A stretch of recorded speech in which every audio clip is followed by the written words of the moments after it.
Greetings world. We are anonymous. The IRS just declared war on Bitcoin retroactively. This announcement that the IRS will now be treating Bitcoin as property, not currency, has serious legal implications for anyone who has used it over the past few years.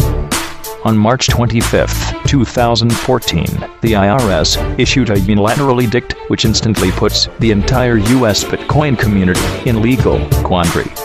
They are calling it virtual currency guidance.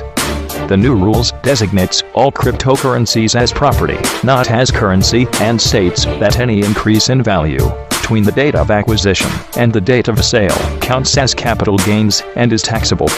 All payments using Bitcoin are subject to the same reporting requirements as normal payments, and Bitcoin mining is also now considered taxable income. Oh, and by the way, these new rules and penalties apply retroactively.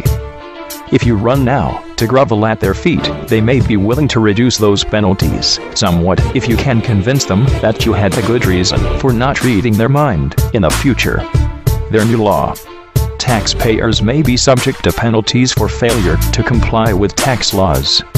For example, underpayments attributable to virtual currency transactions may be subject to penalties, such as accuracy-related penalties under Section 666. In addition, failure to timely or correctly report virtual currency transactions when required to do so may be subject to information reporting penalties under Section 6721 and 6722. However, penalty relief may be available to taxpayers and persons required to file an information return who are able to establish that the underpayment or failure to properly file information returns is due to reasonable cause. In one failed swoop, the U.S. government has placed the entire U.S. Bitcoin community in a precarious legal position. Much of the allure of the currency lies in the fact that it has been widely viewed as a way to bypass government restrictions and to challenge the current monetary system. Up until this point, this currency rebellion did not carry any risk outside of the obvious price volatility. Now, however, those who have bought, sold, or mined Bitcoin since 2009 have a choice. Either attempt to go back and trace every single transaction and corresponding price in US dollars, or go rogue and hope for the best.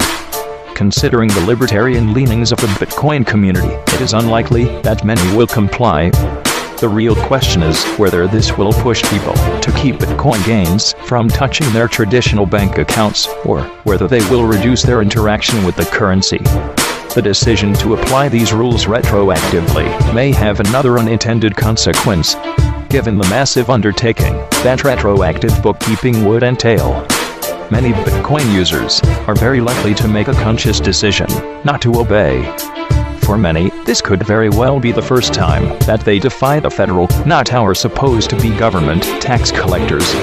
And once their status is irregular, it becomes much more likely that they will stay irregular.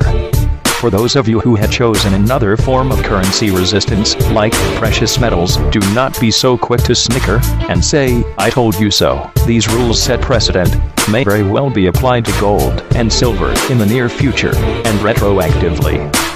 Anonymous has therefore decided, these humans that claim title to govern humanity has to go. For that name, government, only wrong bloodshed and shame. We as humanity cannot be silent.